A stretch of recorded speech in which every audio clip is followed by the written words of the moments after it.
ગામડા ગામની બે દીકરીઓ અને બે બહેનપણીઓ હતી, અલગ અલગ જ્ઞાતિની, અને બે આજુબાજુમાં રહે અને ભેગી બે મોટી થાય.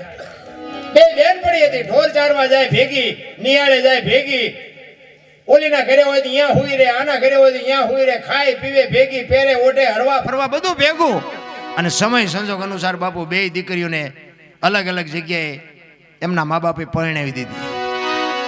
હવે એક દીકરીને જોવો ને તો બાપુ મોટરની સાહેબી, બંગલાની સાહેબી, અને એક દીકરીને તમે જોવો તો બાપુ દુઃખના વાદળ ચડી ગયેલા હો માથે.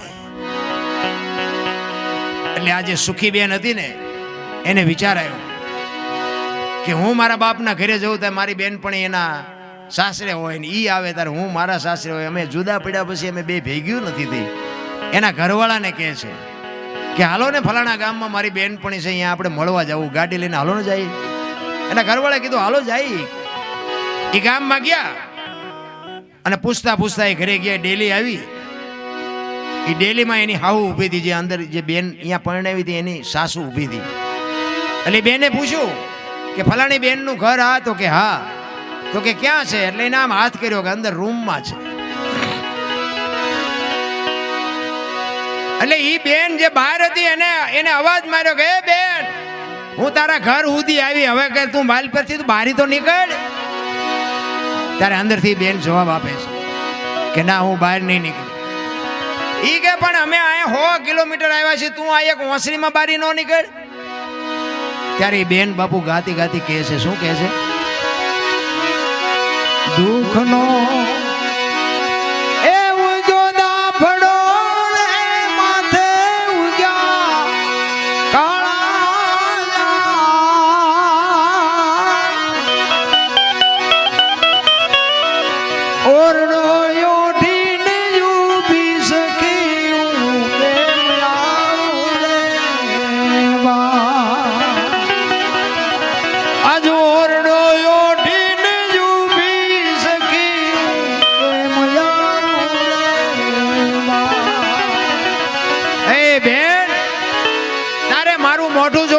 મકાનના બારણાની તિરાડમાંથી જોઈ લે, બાકી હું બહાર નહીં આવું. શું કામ?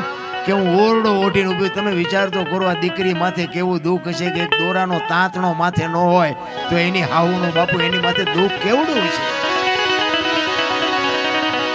ઓલી બેન ધ્રુજવા માંડી કે હા હા હા, મને ભગવાને કેટલું સુખ આપ્યું, અને આને પહેરવા લુગડા નહીં, આમાં ખાવાની તો વાત ક્યાં કરી. તો આ બેન કહે છે કે પણ તારા ઘરવાળાને કહેવાય ને જુદું થઈ જવાય ને, આવી શું કામ જિંદગી જીવવી જોઈએ? તારી બેન કહે છે નાની નણંદ એ જ નાગણી છે ને હાહુ માથાનો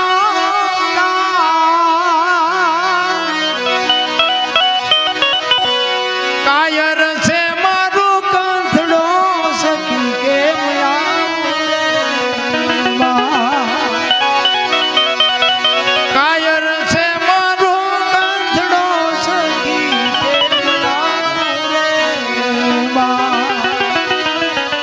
ધણીએ કે માવડીઓ છે, એની માને પૂછ્યા વગર પાણી નથી પીતો, મારે શું એની પાસે ફરિયાદ કરવી? જો આ ખાનદાનીની વાત છે બાપુ, નકર બાપુ જીવ કાઢતા વાર કેટલી લાગે. પણ એની બેનપણી કહે છે કે તું આવું જીવાય નહીં ને, મરી જવાય, આવું હું જીવીને કરવું છે? એ કે હું મરી જાઉં ને તોય જગત કાલે એમ કહે છે કંઈક કાળું કામ કર્યું હોય છે તો જ મરી હોય, તોય મને હકે મરવા નહીં. પછી એની બેનપણીને કહે છે કે હું જીવું છું ને, એ મારા 1-2 સંતાન છે ને, 2 ફૂલડા છે ને, એ ફૂલડા હાટું જીવી રહીશું. કે મારા જે ભૂકા લુખા જે બટકાના રોટલા હોય ને, હું ભૂખી રહીને મારા સંતાનને આપીને મારા સંતાનને મોટા કરું છું. મારા સંતાન મને ગળે વળી ગયા છે ને, એટલે હું જીવું છું. અરે શું તમને મને ભલામણા દુઃખ પડ્યા છે? તમે હું તો માર્યા વગરના રોઈ છે. બાકી દીકરીઓને હું તો સલામ કરું, ધન્યવાદ દઉં છું.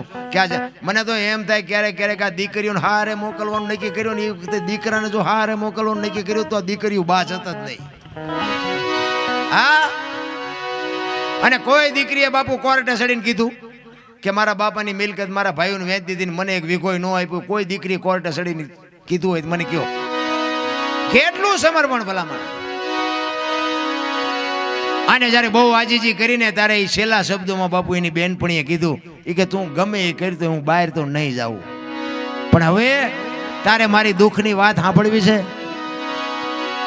એ કે હું વહેલી મોડી મારી ઉંમર જવાની નહીં હોય એની પહેલા મારે મરવું પડશે, એ વાત પાકી છે, પણ હું મરું ને પછી આવજો. હું મરા પછી આવજે બેની મારી તો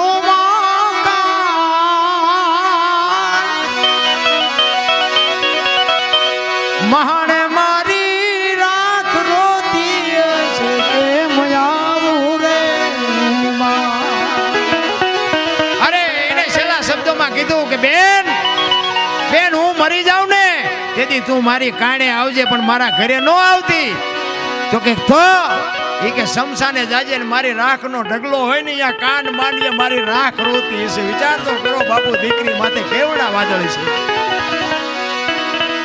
હું તો એમ કહું છું કે આપણી દીકરી બીજાના અહીંયા ને બીજાની દીકરી આપણે અહીંયા હાસવજો. બધાને બંગલા ને ગાડીઓ નથી મળતી અને બધા બુદ્ધિશાળી હોય નહીં. જીવન જીવવાની મજા તો આવશે, બાકી તો બાપુ છે ને તમે પછી રોજ અને અમુક અમુક તમે જોવો તો હાવું અરે વાત જવા દો. બીજી પાડોશી બાઈ હોય ને ત્યાં જઈને વાત કરે કે અમારે તો આ સપર પગી આવી તે અમારો છોકરો હાજો જ નથી રહેતો. લે આને માંદો પડ્યો, તારા છોકરો શું ધંધા કરે છે એ જો ને પેલા. અને તમે જોવો તો એ વહુ ને જે અમુક અમુક બાપુ શું આપણે વાત કરીએ હવે અહીંયા 10 વાગે તો જાગતું નથી, મારી માયું આવીને તેવીને ફલાણું અત્યારની બહુ બાપુ મારી પાસે રૂમમાં હોય ને તો જાગી હોય તો કે ભલે મારી માં રાડું પાડતી એમ જાગે. બાકી એક દી મોડી જાગી હોય અને તમે જો ઘરનું કામ કરી નાખો એટલે બીજે દી બાપુ બહુ શરમાય કે હું જાગ્યા પહેલા મારી હાવું એ કામ કરી નાખ્યું, બીજે દી એને જગાડવી જ ન પડે. આ જરૂર આની છે.